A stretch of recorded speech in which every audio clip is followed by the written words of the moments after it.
Así que quiero invitarle a que abra su Biblia en el libro de Hebreos capítulo 10, versículo 35.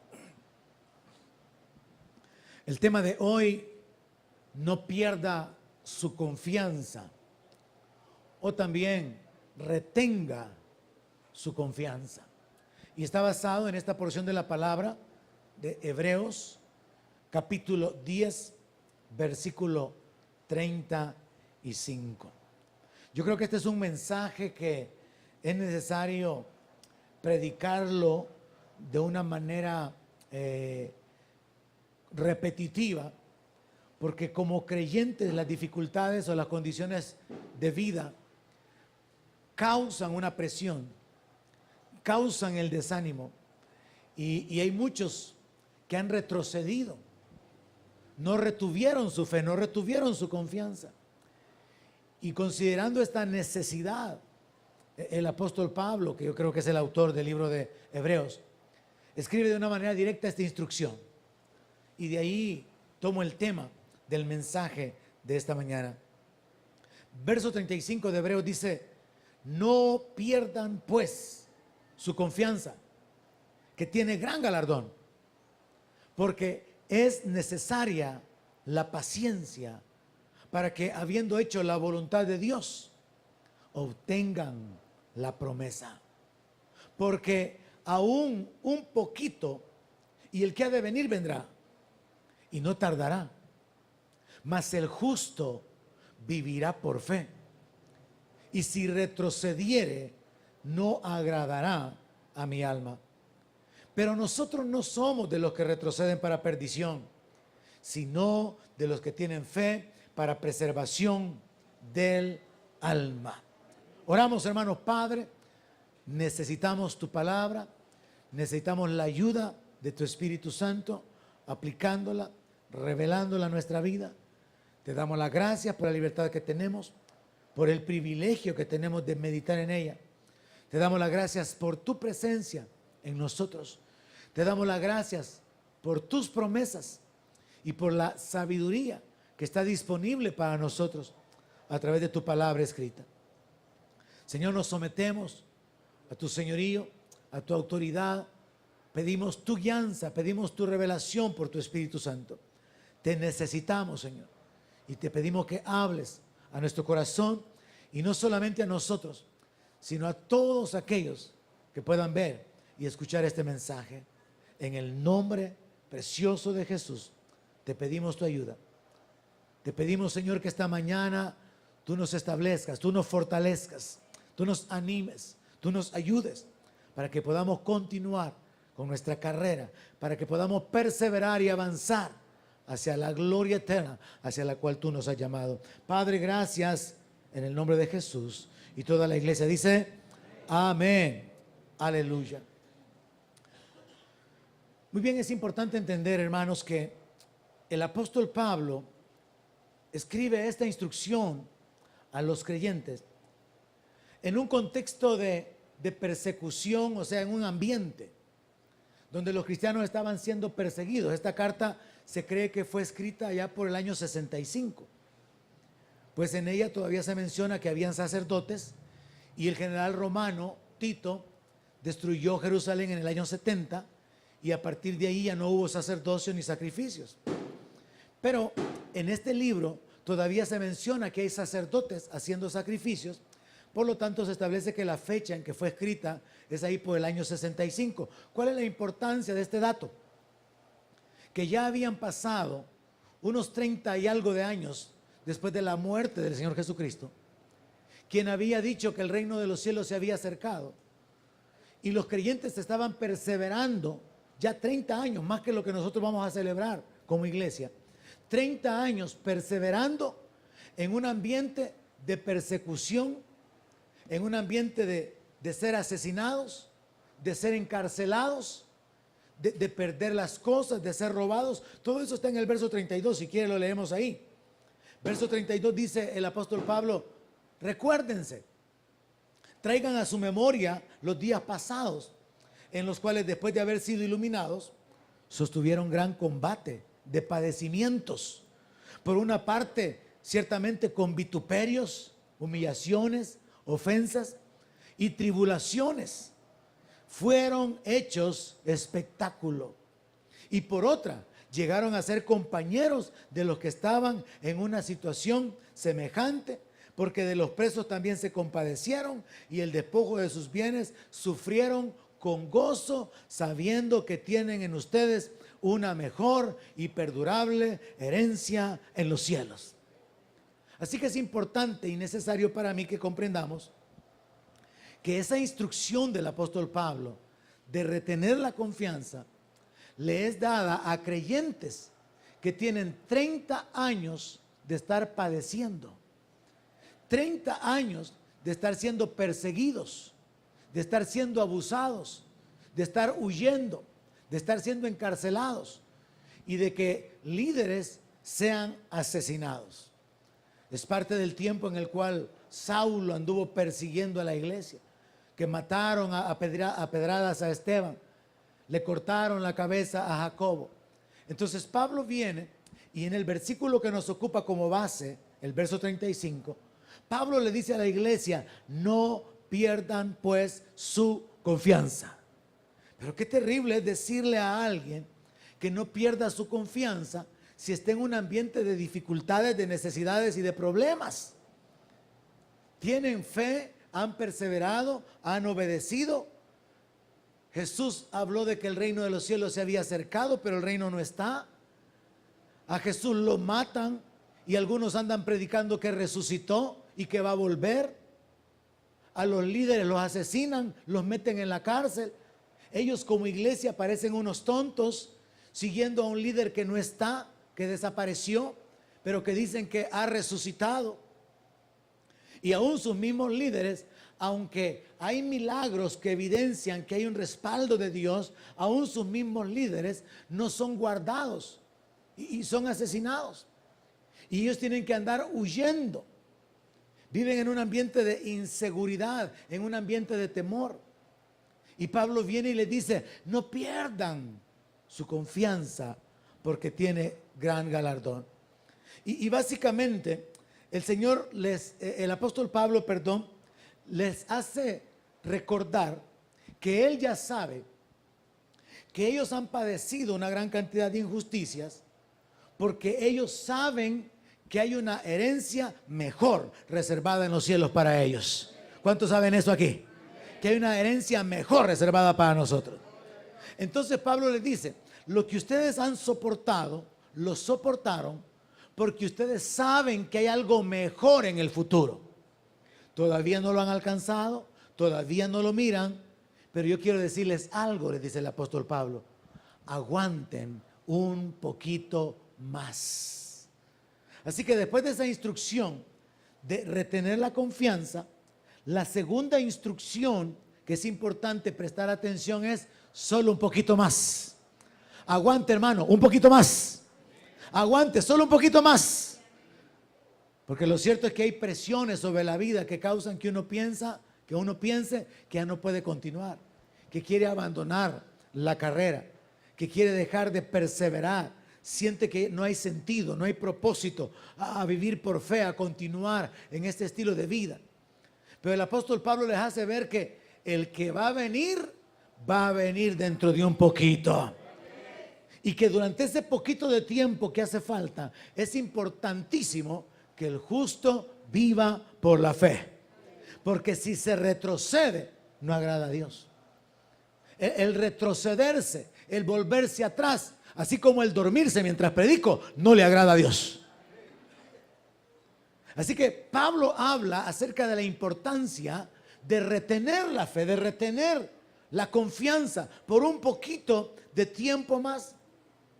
Y entonces detengámonos un poco más en estas frases. La primera división que podemos hacer es esta: no pierdan su confianza. ¿Y cómo usted no puede sentirse desanimado cuando usted considera que todo aparentemente es en vano? Lo que usted quiere que cambie no cambia. Las cosas que usted está esperando que se arreglen no se arreglan. Es normal que haya desánimo. Existe un conflicto en la vida de todo cristiano cuando a su alrededor evalúa las circunstancias y se da cuenta que las cosas van mal. está creyendo en Dios, está esperando en Dios, está tratando de obedecer a Dios, de agradarle, de servirle, pero las cosas no van bien, las cosas no mejoran. Y ese es un conflicto en la mente de cualquier creyente. Sentir que los mismos problemas que tienen los inconversos tiene usted. Ellos no encuentran trabajo, usted tampoco. Ellos tienen necesidades y limitaciones, usted también. Entonces viene un conflicto en la mente de todo creyente cuando se siente que aunque está sirviendo a Dios, al igual que como Asaf dijo en el Salmo 73, en vano me he limpiado. Todo creyente que esté enfrentando problemas va a llegar a esa conclusión en su mente. Va a tener un conflicto en su forma de pensar que lo puede llevar a desanimarse y a dejar de perseverar. Y por eso el apóstol Pablo escribe esa instrucción, y esa instrucción es para nosotros esta mañana. No pierda su confianza. La gente o un creyente puede llegar a pensar que es absurdo el seguir padeciendo cuando en lo natural, cuando usando las trampas del mundo, las formas en que el mundo hace los negocios y hace las cosas, usted podría prosperar. Entonces en la mente del creyente hay una presión, pero es en ese entendimiento de que hay presión en el mundo que el apóstol Pablo les dice, no, pero retengan la confianza. Ahora, si a esto le sumamos los elementos que le estoy mencionando, vayámonos más atrás. Dios no había hablado con el pueblo de Israel por 400 años. Desde Malaquías hasta Mateo, se entiende que pasaron 400 años sin profeta, sin escrituras, sin revelación de parte de Dios. 400 años de silencio de Dios. Imagina usted, 400 años sin que hubiera un profeta, sin que hubiera palabra de Dios. 400 años. Hasta que después de ese tiempo, entre Malaquías y Mateo, nace el Mesías. Aparece el Mesías que se había prometido por los profetas en el Antiguo Testamento. Pero piense usted en la presión de las generaciones de judíos que durante esos 400 años tenían escrituras de siglos y de siglos atrás que hablaban de un Mesías que no había venido, y cómo ellos vivieron esperando ese Mesías y nunca vino. Se murieron varias generaciones, pero al fin llegó el tiempo, llegó el cumplimiento del tiempo y nace el Mesías. Aparece el Señor Jesucristo y resurge la esperanza para Israel. Y Él viene predicando que el reino de los cielos se ha acercado, y lo primero que surge en la mente de los judíos es: aparece el Rey de Israel, aparece el Rey de los judíos, y ahora va a ser restablecido el reino en toda su gloria. Y resulta que el Rey aparece manso y humilde, no montado en un caballo y con un gran ejército, sino que entra en un burrito, y aparece con un mensaje de que pónganle la otra mejilla al que les den una, y que hay que perdonar a los enemigos, y que hay que servir, y que hay que humillarse. Y después, para colmo, al Mesías lo matan. Después de 400 años de estar esperando al libertador lo matan. Se muere. Y hay algunos testigos de su resurrección, y el apóstol Pablo dice que el número más grande al cual se apareció fueron 500 personas. Pero fuera de esos 500, todos los demás, incluso los que se convirtieron en la predicación de Pedro, que fueron 3,000 personas, ellos no lo vieron resucitado. Tuvieron que perseverar creyendo que el Dios de Israel había cumplido su palabra después de 400 años, pero que esa palabra que se había cumplido en la manifestación de Jesucristo, quien era el Rey de Israel y el Mesías prometido, ahora estaba sentado a la diestra del Padre. Y tenían que aceptar eso como verdad. Sí, tenemos un Rey. Sí, Él nos ha llamado a su gloria eterna, pero Él está sentado a la diestra del Padre y nosotros estamos aquí aguantando. ¿Cuántos de ustedes se han sentido muchas veces así? Que estamos esperando en Dios, estamos siguiendo al Señor, viviendo de acuerdo a la palabra, pero aquí las cosas están difíciles. Y sienten de que como que ha pasado ya mucho tiempo y ya sería tiempo de que las cosas cambien, de obtener una respuesta del cielo, de ver cambios, de ver una intervención, una intervención sobrenatural de Dios y no la vemos y sentimos que el tiempo transcurre y las cosas continúan entre algunas bendiciones, pero la mayor parte de cosas son obstáculos y dificultades. Ahora, para nosotros no es comparable el ambiente que estaban viviendo estos cristianos en el primer siglo, porque ellos estaban siendo asesinados, metidos en la cárcel por causa de la fe, estaban siendo perseguidos. Dice que hasta el despojo de los bienes sufrieron con gozo, dice. O sea que les robaban, llegaban a sus casas, los saqueaban y ellos los soportaban. ¿Por qué? Porque sabían que su rey estaba vivo y tenían la esperanza de que en los cielos había una herencia mejor reservada para ellos. Esa fe absurda para la mente humana es la que los sostuvo. Esa fe sin sentido, esa fe ilógica, es la que les permitió perseverar estos 30 años después de que Jesucristo fue crucificado y que los apóstoles comenzaron a predicar que había sido ascendido, que había sido exaltado. Los creyentes están siendo perseguidos, martirizados, y Pablo les dice: miren, no pierdan su confianza, porque en un ratito viene el que ha de venir. Y entonces los creyentes hebreos, a quienes se les dirige la carta, aunque es una carta general y aplicable a todos los creyentes, tienen que escuchar el mensaje y tomar fuerzas y recordar por qué es que han perseverado estos años y por qué es que deberían de perseverar el poquito de tiempo que les hace falta. Entonces nos enfocamos en que la primera razón por la cual ellos tienen que retener la confianza es porque hay un gran galardón esperando por ellos.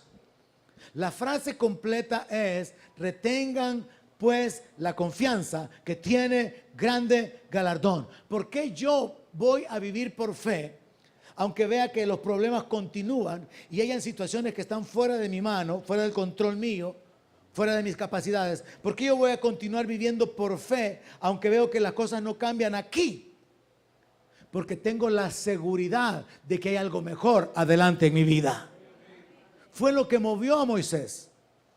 Moisés dejó la gloria de Egipto y prefirió ser maltratado con sus hermanos porque sabía que había algo mejor. Eso es fe. Caminar sobre la base de la revelación de lo que Dios ha dicho. Creerle a Dios y esperarlo. Esperar el cumplimiento de lo que Él ha prometido. Entonces Pablo establece la primera instrucción para los creyentes sobre esta base: retengan su fe porque tiene gran galardón. No suelten la fe, no abandonen la fe. Cuando alguien abandona la fe, no solamente pierde toda esperanza de que las cosas cambien, sino que gradualmente va perdiendo su comunión con Dios hasta que termina perdiendo la esperanza de la salvación.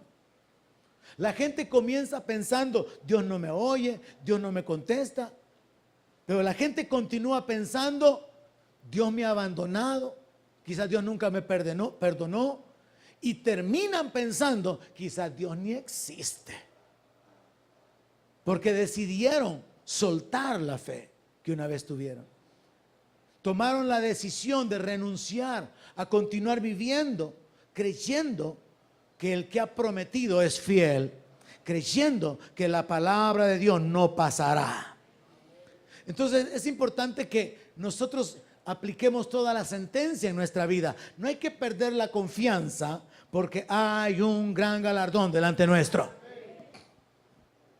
A través de la palabra de Dios tenemos la promesa de la vida eterna. Nos detuvimos en esto de la promesa recientemente. Según la palabra de Dios tenemos herencia y morada celestial.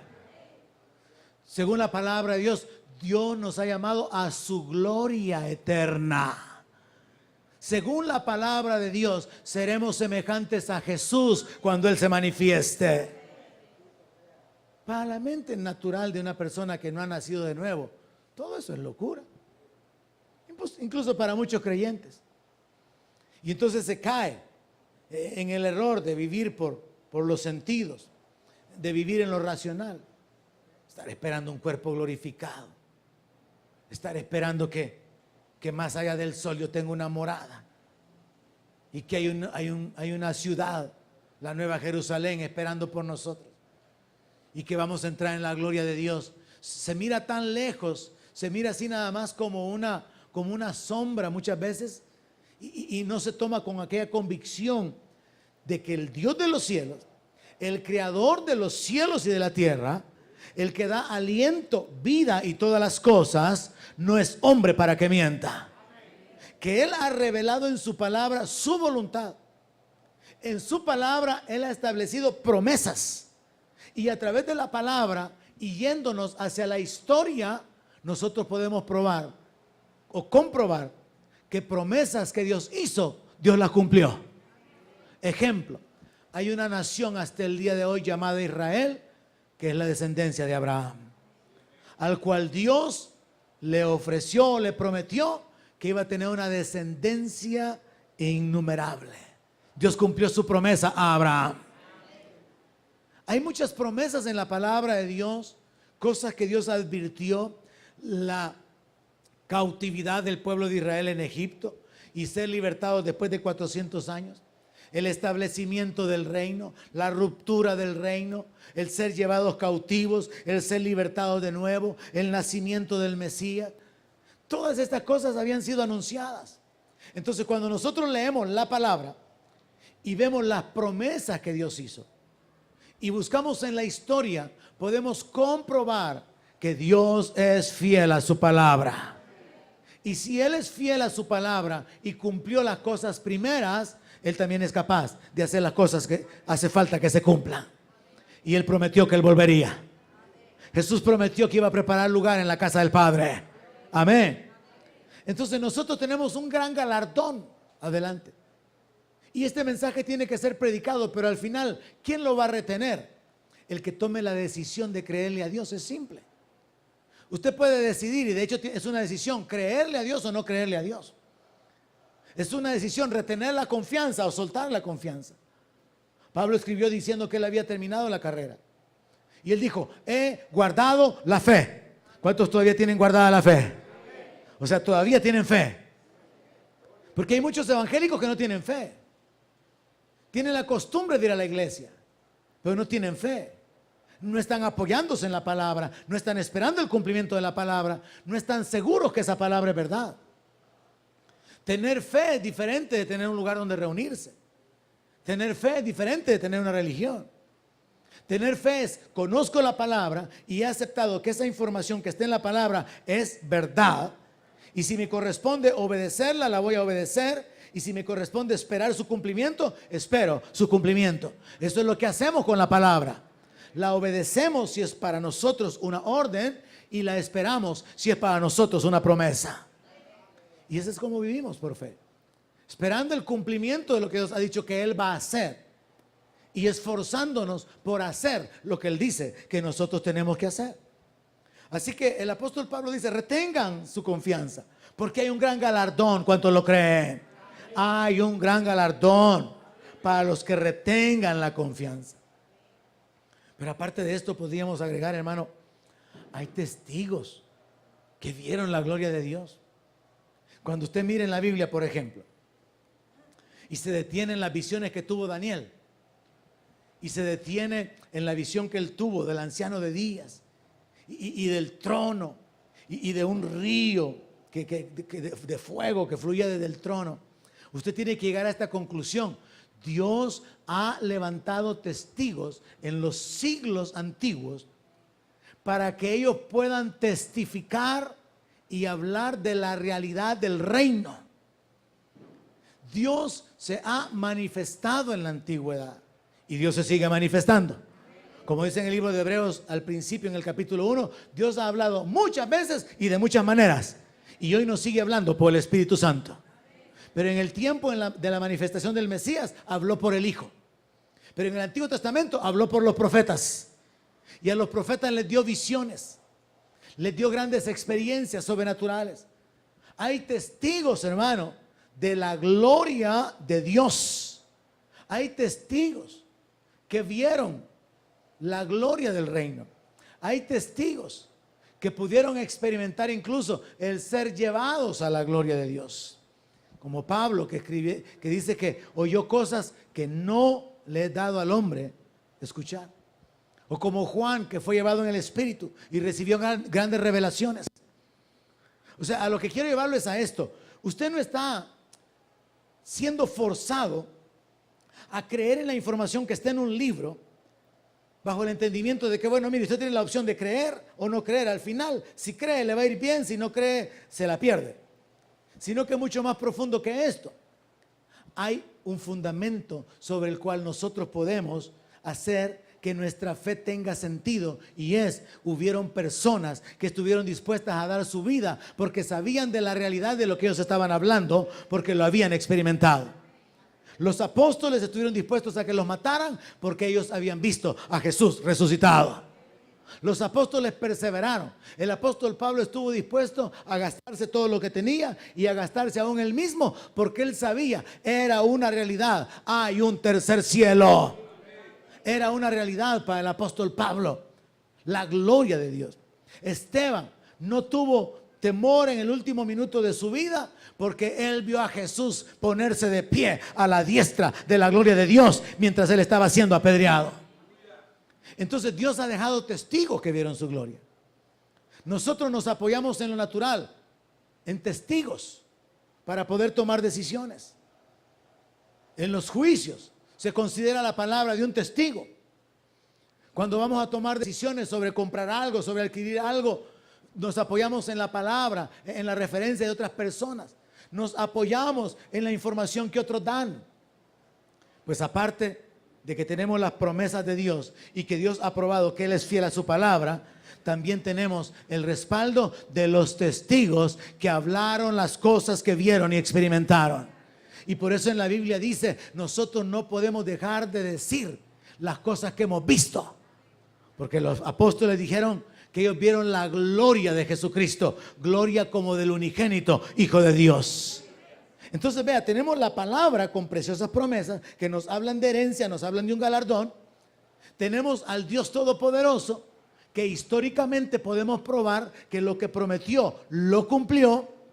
Y tenemos testigos que vieron su gloria, que vieron sus obras, que vieron sus maravillas.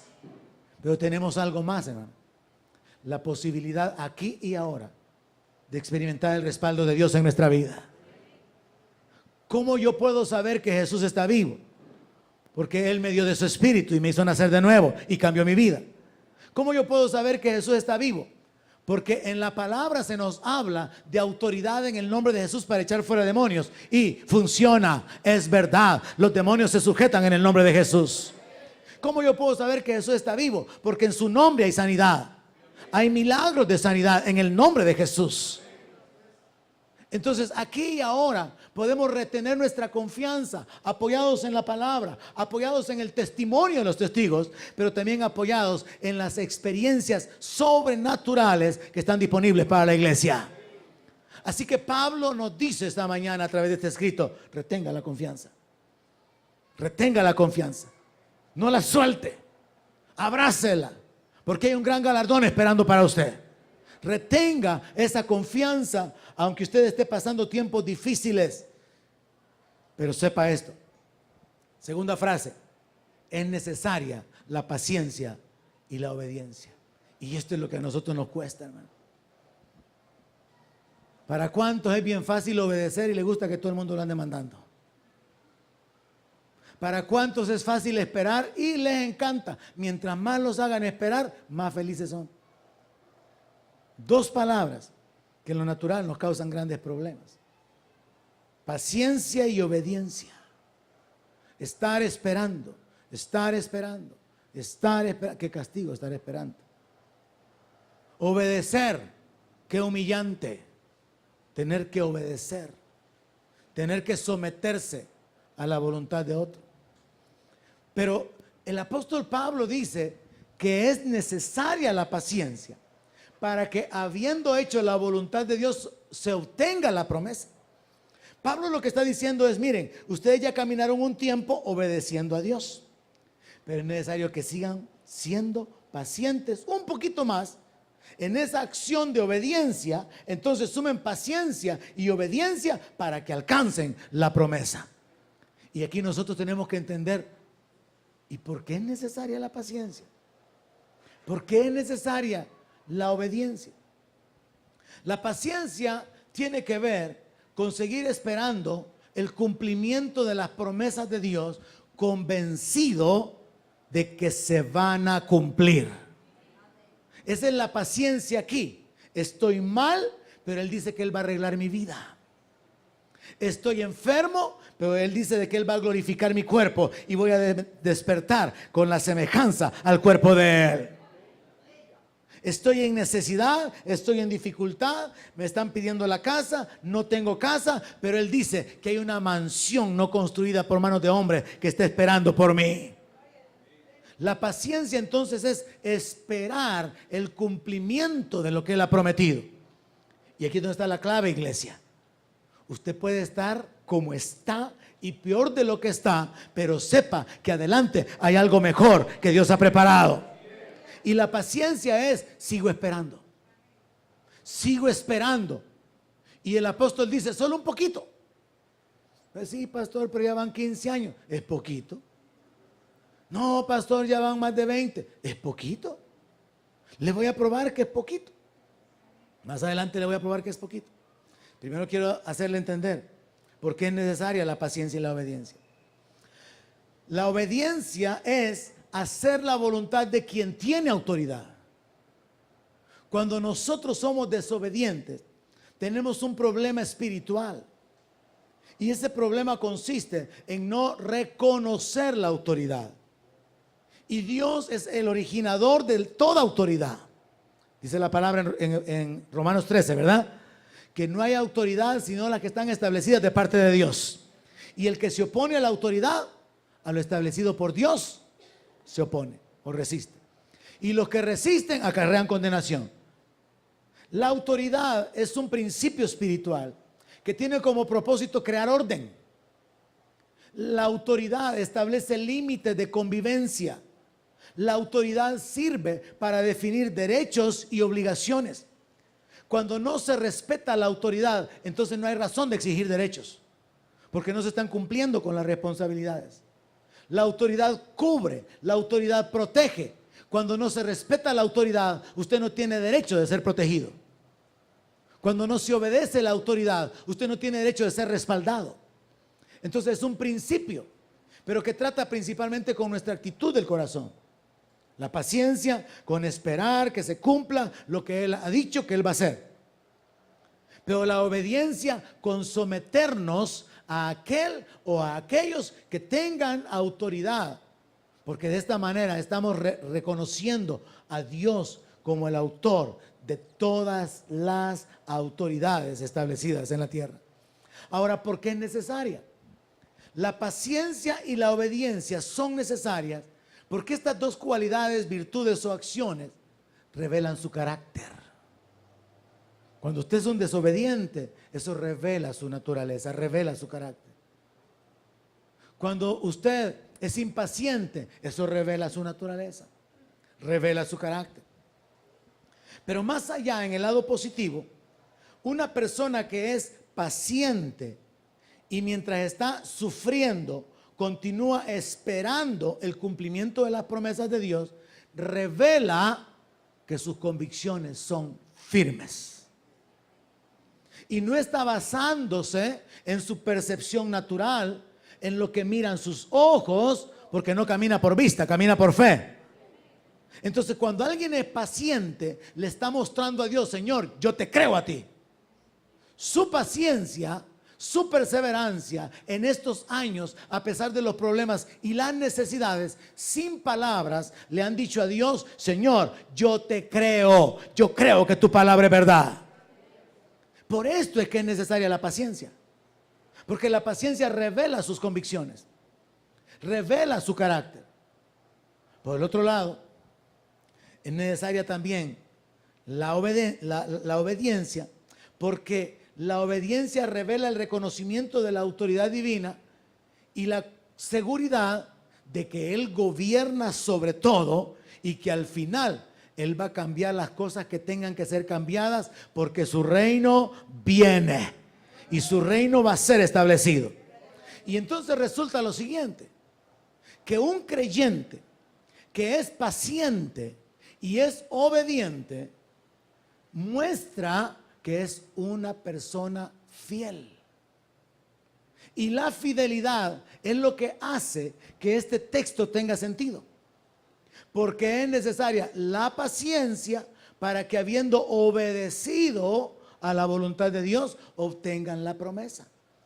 Para obtener la promesa necesitamos ser obedientes a la palabra, a la autoridad, y necesitamos ser pacientes en la espera del cumplimiento de lo que Él ha prometido, porque la obediencia sumada a la paciencia se convierten en fidelidad. Usted no es fiel si permanece en una iglesia 5 años y luego desaparece. Usted no es fiel si perseveró en el evangelio 25 años y luego sus últimos años lejos de Dios, sin congregarse, sin leer la palabra, sin adorarle, sin hablar de su evangelio. La fidelidad es una permanencia. Ser fiel significa constante.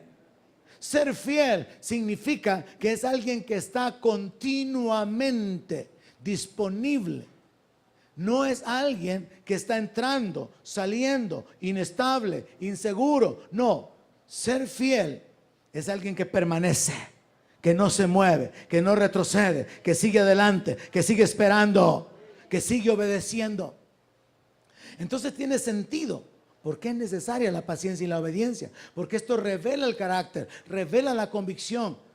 La paciencia sumada a la obediencia muestran nuestra fidelidad. Y bíblicamente nosotros podemos ver a través de la palabra en Apocalipsis capítulo 17 verso 14 que los que van a quedar o los que van a estar con el Señor van a ser únicamente los fieles. Entonces no funciona ni es aplicable. No, si yo acepté a Cristo hace como 15 años, viera, pero mire, me congregué unos días, pero de ella no. No está siendo fiel. Cuando uno evangeliza a la gente, uno se encuentra con esta clase de personas. No, si yo fui miembro de una iglesia. No, si fui maestro de escuela bíblica. Y ahora, no, me he apartado, me he enfriado. ¿Y cuánto tiempo lleva ya? Mire, como unos 8 años más o menos que ya no me congrego. Dejó de ser fiel. Mire lo que dice Apocalipsis 17, 14. Pelearán contra el Cordero y el Cordero los vencerá, porque Él es Señor de señores y Rey de reyes. Y los que están con Él son llamados y elegidos y fieles. ¿Cuántos llamados hay aquí? El Señor nos ha llamado a su gloria eterna. ¿Cuántos escogidos hay aquí? Él nos ha escogido según su gracia y nos ha dado su Espíritu Santo. Pero fieles son llamados aquellos que van a estar con Jesús en su segunda venida. Y la revelación de la palabra es: los que están con Él son aquellos que, habiendo sido llamados y escogidos, fueron fieles y ahora están con Él. Pero la fidelidad ya no depende de Dios, depende de usted.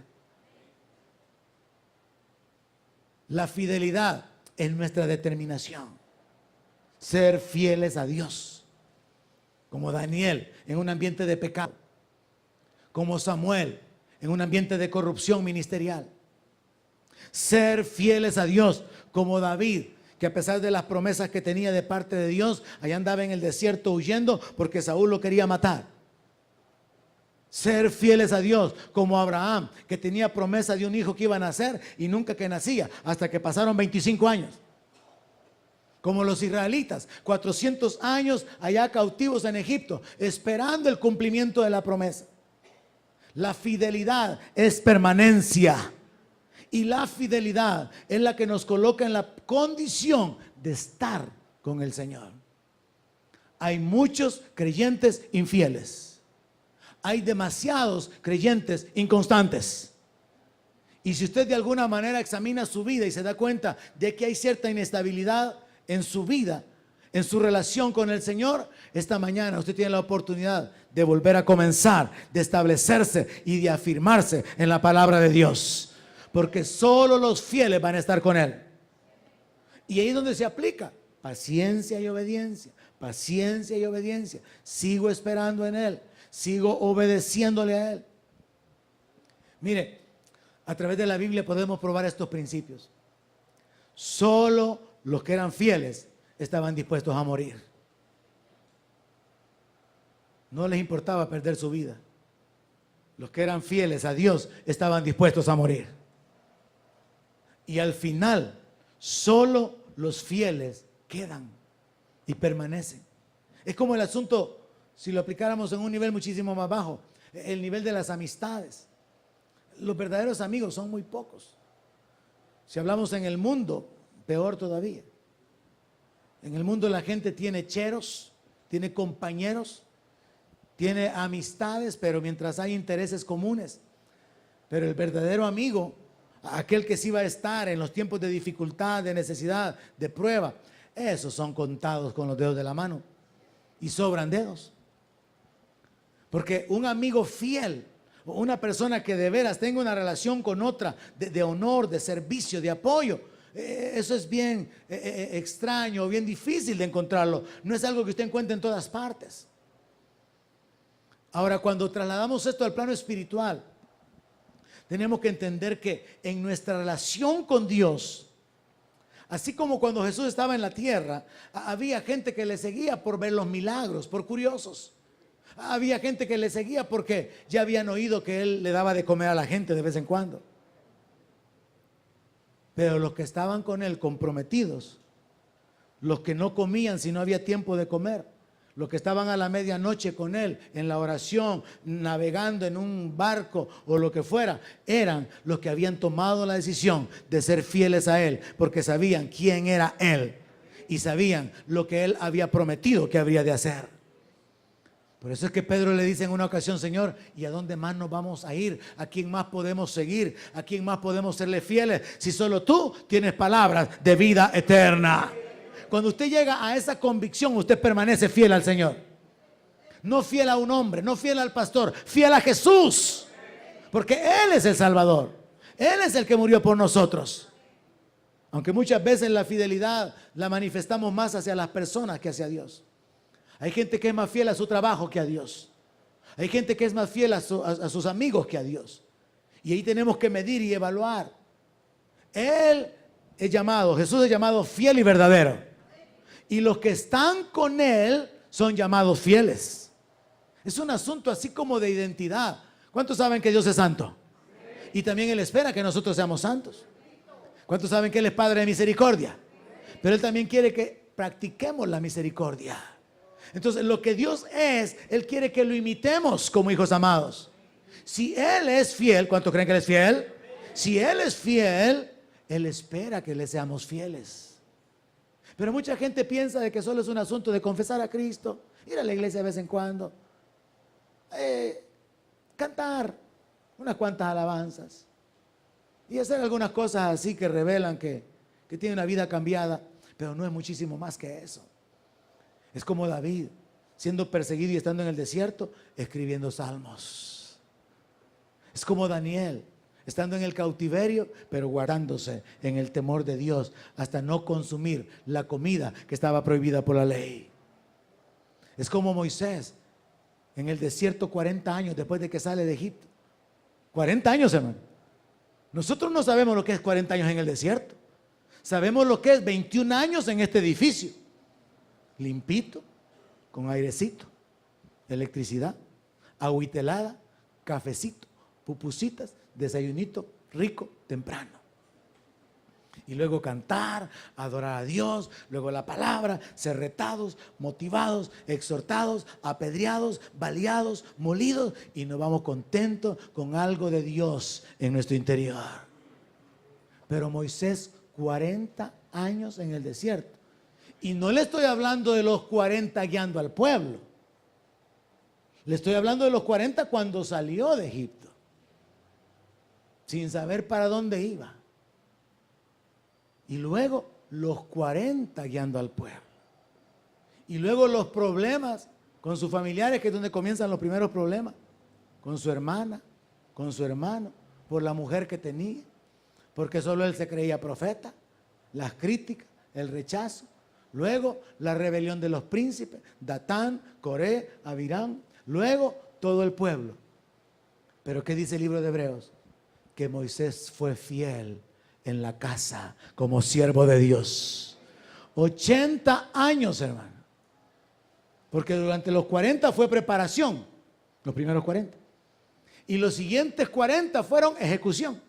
Y usted solamente va a llevar 21 ahorita si ha estado conmigo desde el principio. Le faltan 59, ¿verdad? Dice la palabra que Moisés fue fiel como siervo, pero luego dice que Cristo fue fiel como hijo.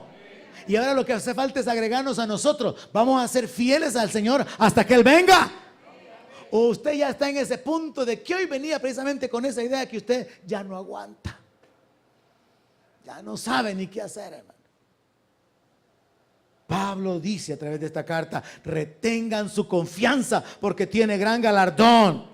Retengan su confianza porque es un asunto de un poquito de tiempo. No se desespere, no se desanime, vale la pena, es solo un poquito. Poquito, ya pasaron más de 2000 años. ¿Cuándo escribió Pablo esto? Le dije, año 65 aproximadamente, año 68. Porque un poquito y el que ha de venir vendrá. Y todos leían la carta emocionados. Pablo dice que el Señor viene. Pablo subió al tercer cielo. Pablo tiene revelaciones del Dios Altísimo. Pablo ha estado en la gloria de Dios y él tiene información para nosotros. Un poquito, hermanos. Quizás 2 años, quizás 3, quizás 8. Un poquito. Y ya van a ser 2000. Y no vino. Y a los que leyeron la carta primero se murieron ya ratos. Y el reino no fue establecido. Recuerde que cuando Jesús resucitó y se apareció a ellos durante 50 días, durante 40 días, el último día le preguntaron: Señor, ¿vas a establecer el reino? Hechos 1:7. ¿Vas a establecer el reino de Israel en este tiempo? Y Jesús les dijo: de eso no hablemos ahorita. Eso está en la potestad del Padre. Hablemos de algo que es importante para ustedes aquí y ahora. Ustedes van a recibir poder cuando reciban el Espíritu Santo. Mientras no reciban el Espíritu Santo no van a tener poder. Esa es la diferencia entre la iglesia bautista y la iglesia pentecostal. Esa es la diferencia en mi vida de cuando yo era bautista y ahora que soy pentecostal. No tenía poder cuando era un bautista, pero ahora he caminado en la autoridad y en el poder del Espíritu Santo, porque el poder viene con el Espíritu de Dios. Entonces Jesús les dice: miren, del reino no hablemos ahorita, hablemos de algo importante. Ustedes necesitan el poder para ser mis testigos. Pero la expectativa de Israel, ¿cuál era? El reino. Y ya pasaron 2000 años casi. Y el reino no se ha establecido. Sí está en medio de nosotros. Nosotros estamos en el reino, pero el reino no se ha establecido. Y es lo que los judíos esperaban. Y se ocupa esa frase un poquito. Y yo quiero probarle que sí es un poquito. Porque al final, hermano, a todo ser humano le toca esperar o perseverar un poquito. Ya sea que se trate de 15 años, de 25, de 40, de 70, de 80 o de 90, siempre es poquito cuando usted lo compara con la eternidad. Entienda el lenguaje y entienda el significado de la declaración. Pablo dice que la leve tribulación no se puede comparar con la gloria que en nosotros habrá de manifestarse. Y él dice: está leve, temporal, pequeña, insignificante. Y eso llama a él a las pedradas que le dieron, a los azotes que recibió, a la cárcel, al naufragio y a todas las cosas que él padeció. Él lo llama leve tribulación. ¿Y usted a qué le llama gran tribulación? Pablo llama leve tribulación a ese estilo de vida, de ser menospreciado, de quedar inconsciente después de ser apedreado. Yo creo que muerto, no inconsciente. Lo metieron arrastrado de nuevo a la ciudad. Y Pablo dice leve tribulación. Pero hay que entenderlo aquí. La perspectiva es espiritual. Un poquito desde la perspectiva espiritual, no desde la perspectiva humana. Anticipándose a esto, en la palabra de Dios encontramos revelaciones como esta. Nuestra vida es corta. ¿Cuántos saben que nuestra vida es corta? ¿Cuántos sienten que la vida ya se les fue? Que la vida se les va como el agua entre los dedos y no lo pueden evitar, como dice aquí alabanza. La vida es tan corta en realidad para el ser humano que en la Biblia usted encuentra comparaciones como esta. La vida del hombre es como la neblina. Usted sube a los planes, hay neblina, 15, 20 minutos después no hay nada. Así es la vida del hombre, es como neblina. La vida del hombre es como un sueño, pasa, es una vanidad. La vida del ser humano es comparado con la grama, con la hierba, y también es comparado con la flor de la hierba. Así está escrito en la Biblia con respecto a nuestra vida. Pero como vivimos desconectados de lo sobrenatural, de lo espiritual, nos sucede esto. O nos sucedió cuando éramos jóvenes y le sucede a los que están jóvenes. Ningún joven piensa en que la vejez le va a llegar así de repente. Y que de repente ya no está ni guapo, ni fuerte, ni ágil. Sino que ahora está panzón, pelón y lento. Y arrugado. Ningún joven piensa. Y por eso no se le toma importancia a la instrucción de Eclesiastés. Acuérdate, joven, de tu Creador en los días de tu juventud, antes que vengan los días malos. Cuando ya comienzan los dolores en los huesos. Cuando ya tiene sensibilidad en los dientes, si es que tiene dientes. Cuando ya pierde la visibilidad. Cuando comienza a sentir un montón de malestares. Cuando comienza a sentirse que en la mañana está todo tieso, como que es Robocop. Ay, y le truena todo para enderezarse. Ay. Nadie en su etapa de juventud piensa en que la etapa de la adultez lo va a asaltar a la vuelta de una esquina. Pero ¿cuántos ya sufrieron ese padecimiento? No haga mucha bulla para que no sospechen de usted. Pero es la realidad. Nuestra vida es corta, hermano. Nuestra vida se esfuma rápidamente. Entonces, esta sentencia que el apóstol Pablo establece, esa declaración, porque aún un poquito, y el que ha de venir vendrá, tiene una aplicación individual para cada ser humano. Independientemente de cuánto usted viva, su vida es corta comparada con la eternidad. Y entonces pensemos en esto. Supongamos que el enfoque y la forma de predicar el evangelio fuera esta. Así dice el Señor, que este fuera el evangelio. A los que sufran 70 años y se nieguen al pecado y sufran humillaciones, adversidades, injusticias, padecimientos, persecución, suponiendo que en todo el mundo hubiera persecución para toda la iglesia, en todas las naciones, y Dios dijera: al que padezca 70 años, le voy a dar 700 años en mi gloria. ¿Cree que vale la pena? Y si le sumamos, y si le subimos a 7,000 años, ¿cree que vale la pena? 70 años de sufrimiento por 7,000 en la eternidad, ¿cree que vale la pena? Pero está muy absurdo el ejemplo, ¿verdad? Pongamos otro un poco más entendible. ¿Qué le parece a usted si a usted lo convencieran de que sea parte de otra caravana para los Estados Unidos? Y a usted le aseguran 5 años allá en la frontera, en una champita, comiendo lo que caiga, sin servicios sanitarios y viendo ahí cómo se sobrevive. 5 años. Pero a usted le aseguran que después de esos 5, usted va a entrar a la tierra de las libertades. Después de esos 5 años, con seguridad, usted entra a América, la tierra de las oportunidades. Y le dicen: mire, 5 años aguantando en la frontera, sin bañarse, quizás unos 3 días, 5, 8 días, quién sabe, comiendo salteadito, sin una camita, sin teléfono celular, Dios mío, la muerte, sin WhatsApp ni nada de eso, ni Facebook. Pero le garantizan que después de 5 años, 50 años mínimo, con todos los derechos en los Estados Unidos.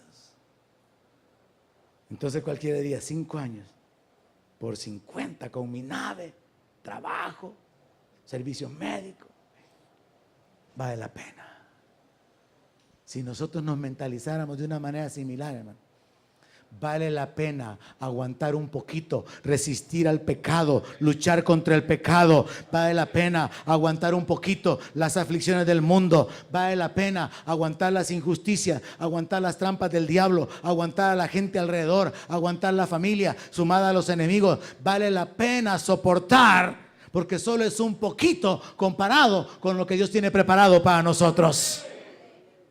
Y entonces a todo ser humano realmente se le puede aplicar de la frase de perseverar o esperar un poquito, porque ¿y qué son 70 años, hermano? Ya tiene 50, ya va en la bajada. Si ya tiene 35, mire, la primera mitad cuesta, la segunda ya no es como el tanque de gasolina, ¿se ha fijado? La primera mitad cuesta gastársela, pero la segunda mitad, así es la vida, hermano. Que cuando tenga 18, ¿cuántos jóvenes no le han dicho a la papá? Mira, tengo DUI, hoy puedo hacer lo que quiera. Vas a hacer lo que el diablo quiere que hagas, si no haces lo que Dios quiere que hagas a través de tus padres. Quieren la independencia, y después de los 18 van los 20, los 24, los 20. Ya estoy viejo. Llega a los 30, no tiene nada, ya está viejo. Porque la vida es corta. La vida se escapa. Entonces cuando lo comparamos con la eternidad, es un poquito de tiempo, hermano. Y es un poquito de tiempo el que Dios nos pide que vivamos como justos. Es un poquito de tiempo que el justo va a vivir por fe. Es un poquito de tiempo que el justo va a tener que padecer. Mentalícese de esa manera, hermano.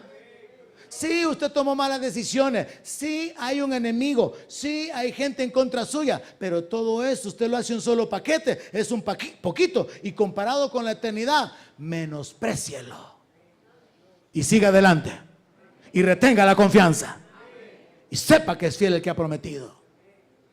Sea paciente, sea obediente, porque ya sea que Él venga pronto o que usted se muera pronto, la respuesta está cerca. Y lo digo en serio. Porque al final, si nuestra vida dura, ¿qué? 30 años más, es poquito tiempo. Si fueran 50 años más, es poquito tiempo. Y si el Señor viene antes, es un poquito el que Él nos pide perseverar. Nosotros sentimos largo esperar porque miramos con los ojos naturales, pero como creyentes tenemos que aprender a pensar con una mente espiritual, con la mente de Cristo. Es poquito aquí comparado con la revelación que tengo de la palabra. Cuando usted no tiene revelación de la palabra, está bien que sienta largo. Como aquella canción del cipote que quiere tener novia y que quiere tener novia porque la vida se le está escapando. Siente que ya va a quedar hasta sin hijos, sin descendencia. Y el pastor al final de la canción le dice, pero mira, le dice, tenés 15 años, le dice. Entonces el asunto es que cuando nosotros nos mentalizamos con un enfoque espiritual, podemos llegar a la conclusión es que ciertamente si esta vida es como la neblina, es como la vida de la hierba, como la flor del campo que en la mañana está bien firme, llena de vida, pero después de un par de días está seca. Si así es la vida del hombre es solamente un poquito. Y durante ese poquito de tiempo no retroceda. Retenga su confianza, hermano.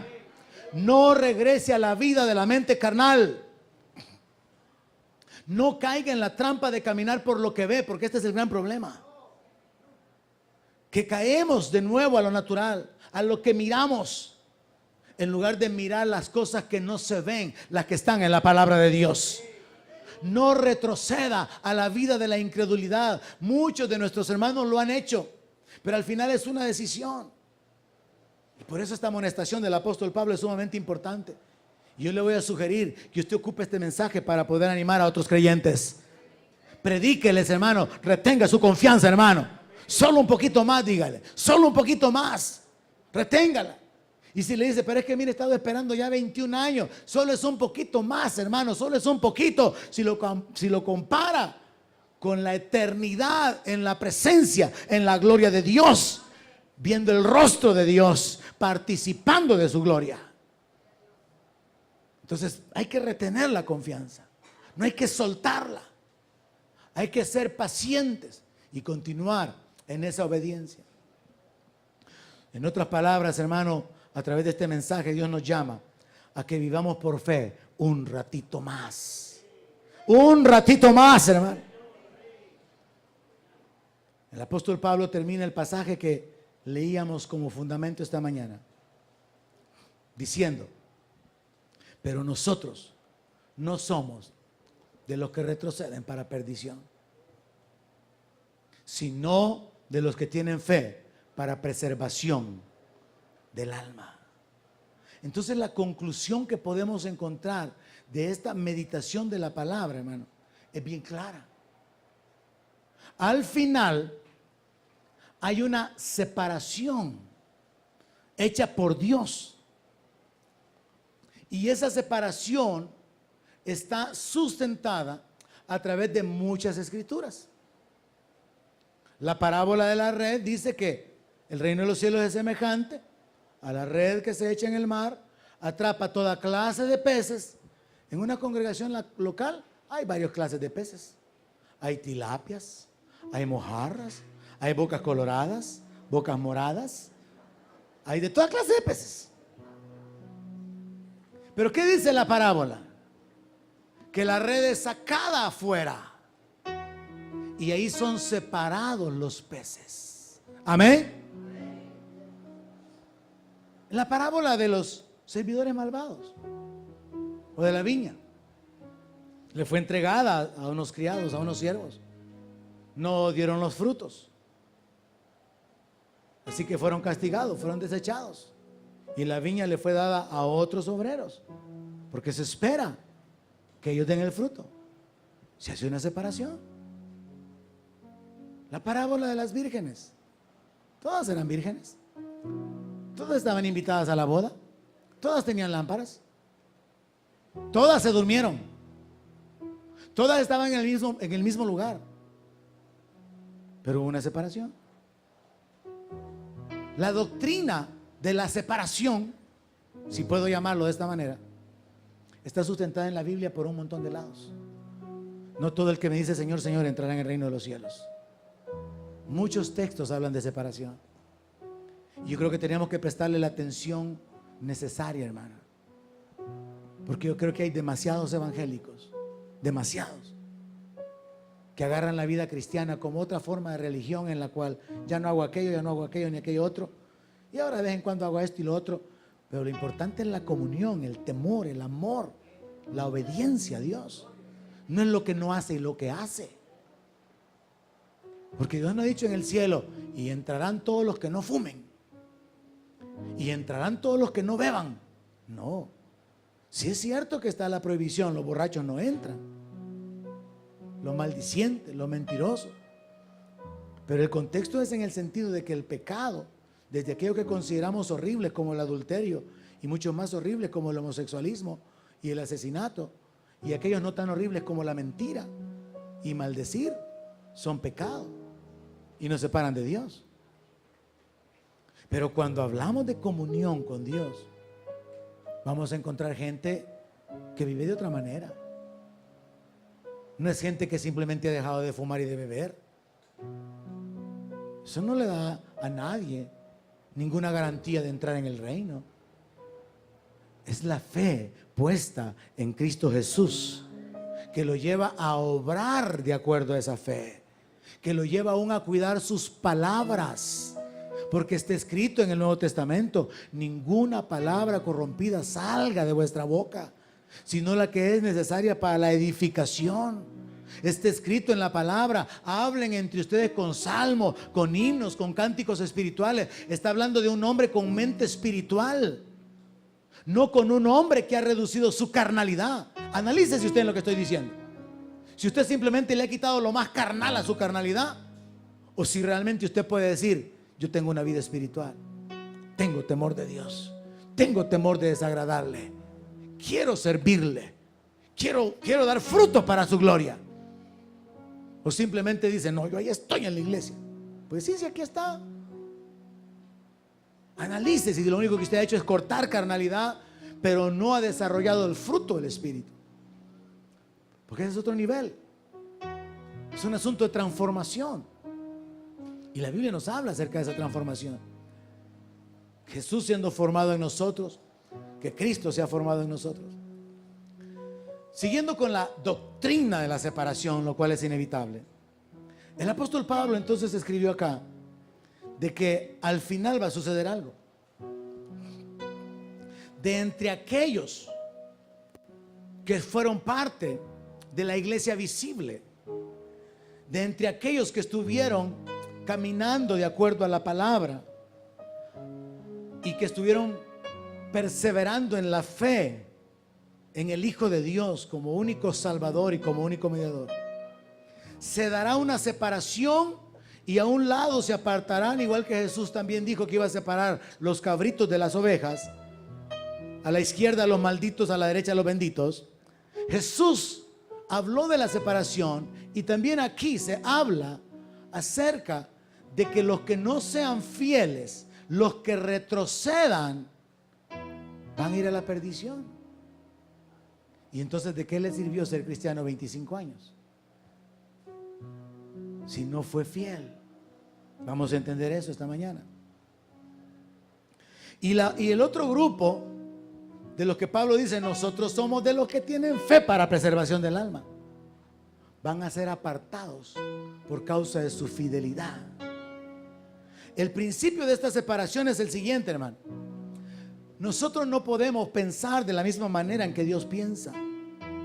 Y por eso tenemos problemas con nuestra religiosidad y somos duros muchas veces. Dios usó a un Moisés que era un asesino. Usó a un David que aparte de asesino era adúltero. Dios usó a un Pedro que era maldiciente. Dios usó a un Pablo que era perseguidor de la iglesia y asesino también.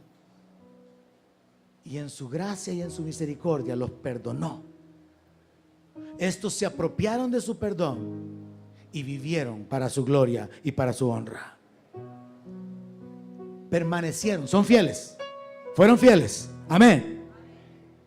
Pero en la Biblia usted va a encontrar también que dentro de la sabiduría de Dios, Él ha determinado lo siguiente: alguien puede ser un pecador toda su vida, perverso, malvado, pero si en los últimos años de su vida llega al conocimiento de Cristo y se humilla y se arrepiente, Dios lo salva y no le toma en cuenta todas las décadas que vivió en el pecado, en la depravación, en el desorden. Porque si al final, cuando lo conoce, él permanece en la fe y se aferra a Jesucristo como Señor, él experimentará que ese Señor es su Salvador. Pero también en la Biblia usted encuentra que si el justo se aparta y abandona el camino, de nada le valen todos los años que permaneció, porque al final hizo una obra, la obra de la infidelidad, la obra del abandono, la obra de la traición. Y por eso está escrito en la palabra que para el que retrocede hay un mayor castigo que para aquel que no conociendo no hizo la voluntad de Dios. Porque cuando nosotros ya conocemos y nos apartamos, lo hacemos conscientemente, rechazamos. Y por eso la palabra de Dios habla acerca de pisotear la sangre de Jesucristo, de tenerla por inmunda, de no valorar el sacrificio de Cristo. Muchos evangélicos están cada domingo en la iglesia, pero no valoran: Cristo murió por mí, Él derramó su sangre por mis pecados, Él llevó mis dolencias, mis enfermedades.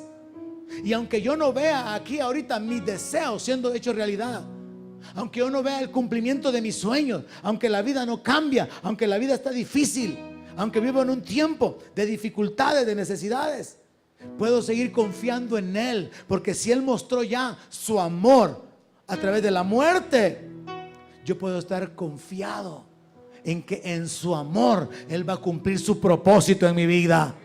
Pero este tiempo es mi tiempo para probar que soy fiel.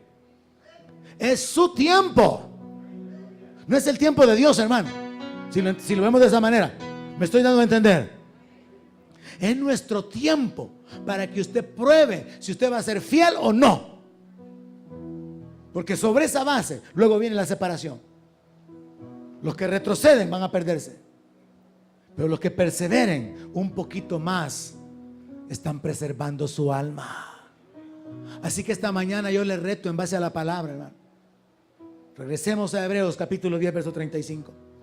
No pierda su confianza, que tiene gran galardón, porque es necesaria la paciencia para que, habiendo hecho la voluntad de Dios, usted obtenga la promesa de la vida eterna, de la glorificación de su cuerpo, de la entrada en el reino de Dios, de tener entrada en la ciudad celestial. Alguien se goza por eso, hermano. Es necesaria la paciencia para recibir la promesa, porque solo un poquito, lo poquito que dura nuestra vida, puede hacer el gran esfuerzo que tengamos que hacer. Solo un poquito, lo poquito que falta para que el Señor se manifieste y se revele, para seguir soportando, para seguir creyendo, para seguir padeciendo, si es que ese fuera el caso, sabiendo que este es el tiempo de vivir en fe y demostrar nuestra fidelidad, sabiendo de que habrán razones, motivos suficientes para retroceder. El diablo, en su astucia y con su mentira, juega con nuestra mente, nos engaña, nos mueve. Hay gente, por ejemplo, y este ha sido un caso como muy común, cuando hablamos de matrimonios emproblemados, de matrimonios en pleitos, divorciados en la casa, donde algunos, particularmente hombres, me han dicho: pastor, yo me siento hipócrita yendo a la iglesia, por eso no quiero ir. Fíjese cómo es la astucia del enemigo, porque ya al entrar en detalle yo le digo: ok, ¿por qué se siente hipócrita? Pues sí, porque he peleado con mi mujer y que de veras las cosas no se arreglan, y estar ahí cantándome. No, momento, pongamos las cosas claras, vamos despacio. Hipócrita fuera que usted está viviendo en el pecado y usted lo sabe, y usted viene a la iglesia y hace como que nada, y Señor, aquí estoy levantando mis manos santas, estoy limpio, todo está bien. Porque si usted tiene problemas matrimoniales, esos problemas matrimoniales tienen que ver la manera de superarse a través de que usted en su propia vida tiene que aprender a sufrir, a soportar, a reaccionar de la manera correcta, a procurar caminar en el fruto del Espíritu cuando está siendo presionado carnalmente. Y si ese es su deseo y está luchando y no lo logra, usted no es un hipócrita. Usted sinceramente está con su corazón queriendo agradar a Dios y no lo ha logrado, pero usted no es un hipócrita. Y el hecho que se haya peleado con su mujer viniendo a la iglesia no lo convierte en un hipócrita. Hipócrita es aquel que finge que todo está bien. Ahora, usted no necesita venir a contarle a todo el mundo que está peleado con su mujer y que se ha divorciado. Usted no necesita darle a conocer a toda la gente sus problemas, porque sus necesidades y sus debilidades tienen que ser llevadas delante de Dios. Él debe ser nuestro temor, Él debe ser nuestro ayudador. Pero sin embargo, si hay una responsabilidad que termina en su corazón, ¿está usted honestamente y sinceramente trabajando en querer arreglar lo que está mal? ¿En arreglar esa relación? ¿Está poniendo usted de su parte? ¿O lo que dice la palabra: en cuanto dependa de ustedes, estad en paz? ¿Está usted provocando el problema o reaccionando ante el problema? ¿Es usted el contencioso o la mujer es la que lo tiene a usted en un rincón de la casa? Y usted analiza: ¿soy yo el problema? ¿Soy yo el que estoy generando el problema? Y luego vengo aquí como que sin nada. Como dijo un pastor, muchas mujeres en la iglesia profetizan, pero en la casa no respetan al marido.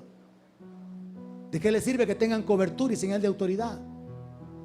Entonces el asunto es cuando venimos a las trampas del enemigo que causan ese desánimo, que lleva a muchos hombres a decirme a mí directamente: no, pastor, no quiero ir a la iglesia, tengo problemas, no los puedo arreglar. Mire, haga a un lado eso, ignórelo, porque su comunión con Dios es una cosa y su pleito con su mujer es otra. Y si en su corazón usted quiere agradar a Dios, mientras más pase en la presencia de Dios, usted más podrá descubrir cómo enfrentar el problema que tiene. Pero si usted se aparta, no, pues si es que yo me aparto porque me siento hipócrita, ya el diablo le ganó. Le ha hecho creer que usted es un hipócrita cuando no lo es. Usted sufre. Usted no quiere vivir así, Pero no depende de usted arreglar las cosas, porque son dos que tienen que ponerse de acuerdo para caminar juntos y decir: no va a haber agresión, no van a haber reproches, no van a haber ofensas, no van a haber insultos. Pero si el otro no está de acuerdo, usted no es el culpable. Pero usted tiene que asegurarse que en su corazón usted está caminando en el temor de Dios y haciendo las cosas correctas. Y no importa que hayan acusaciones y que hayan señalamientos y maldiciones y lo que sea, porque ¿quién acusará? Dice Romanos 8. ¿Quién condenará? Dice Romanos 8. Si Cristo es el que murió y Él es el que resucitó y Él es el que conoce nuestro corazón. Así que si acaso hubiera alguien aquí esta mañana que ha estado desanimado y que siente que no puede permanecer así, tome esta palabra y entienda. El apóstol Pablo está diciendo: retenga su confianza en Cristo, en el Señor. Él no ha prometido cambiarle a su esposo ni a su esposa. Él ha prometido que Él volverá. Él ha prometido que Él lo va a sustentar, que Él lo va a sostener, que Él lo va a consolar, que Él va a estar con usted todos los días de su vida. Él no ha prometido convertirle a la mujer inconversa ni al marido inconverso. Él no ha prometido eso. Él no ha prometido salvarle a todos los de su casa. Esa no es promesa. Esa es una palabra que Pablo le dio al carcelero de Filipos. Cree y serás salvo tú y toda tu casa. Pero mucha gente dice: no, es que yo estoy esperando que el Señor cumpla su promesa de salvar a mi familia. No, Jesús dijo: yo he venido a echar fuego. ¿Y qué quiero? Sino que se encienda. He venido a poner al hijo contra el padre, a la madre contra la hija. Jesús vino a causar división. El evangelio causa división. Cuando uno quiere enfocarse en las cosas espirituales y el otro no, hay división. Cuando uno quiere caminar en justicia, en temor, en generosidad y el otro no, hay división. Pero eso no lo hace a usted un hipócrita. Lo hace a usted un hipócrita el fingir que todo está bien y usted sabe que está guardando cosas en su corazón. Así que tenga cuidado, porque el enemigo va a ocupar muchas trampas para desanimarlo, para hacerlo retroceder, para que pierda su fe, para que se retroceda, para que se confunda doctrinalmente, para que se amargue, para que deje de creer. Pero luche para que pueda decir, al igual que el apóstol Pablo: he terminado la carrera, he guardado la fe y yo sé que me está reservada la corona de la vida. Póngase de pie, hermano. Si usted ha sido salvado por la gracia de Dios, bendiga su nombre en este momento. Dele gracias a Dios por la salvación. Y seguidamente, porque seguramente hay presiones, dificultades, situaciones fuera del control de nuestra mano, usted necesita decirle al Señor: Señor, ayúdame. Sé tú sosteniéndome con tu diestra. No me dejes volver atrás. No me dejes caer en la tentación. Ayúdame a permanecer. Ayúdame a limpiar mi corazón y a que en lo que respecta a mí, yo viva en paz con todos. Que no sea yo el generador de conflicto, que no sea yo el abusador, que no sea yo el que está generando la discordia. Ayúdame a limpiar mi corazón, a buscar la paz, a seguirla.